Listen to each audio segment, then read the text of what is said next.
talk.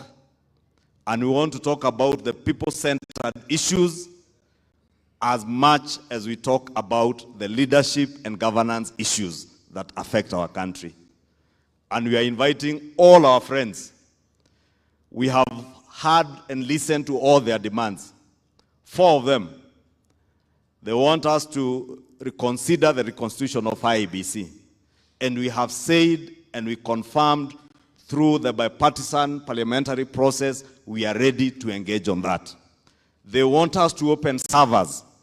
And we have told them those servers were opened in the Supreme Court.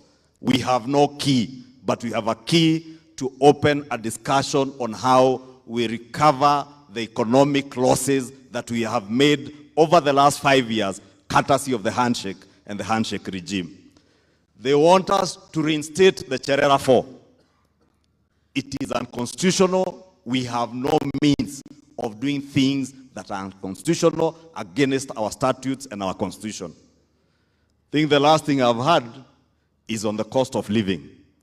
Every day, the deputy president, the president, and all of us in government are focused on implementation of the plan, the manifesto we sold to the people of Kenya to bring down the cost of living.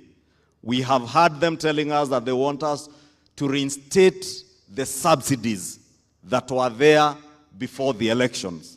And I want to ask our brother Raila Odinga, the Minister of Agriculture in the former regime, under the handshake regime, Peter Munya, a month before the elections, announced to the country that the maize subsidy was not sustainable, and they withdrew it. How do you want us to reinstate what Peter Munya, Uhuru Kenyatta, and yourself, you said was unsustainable? The Auditor General, the Controller of Budget, have told us that all those subsidies were ridden with corruption. And we have told you we will not re-engage the cartels of state capture. We will not continue feeding the cartels. And Archbishop, thank you.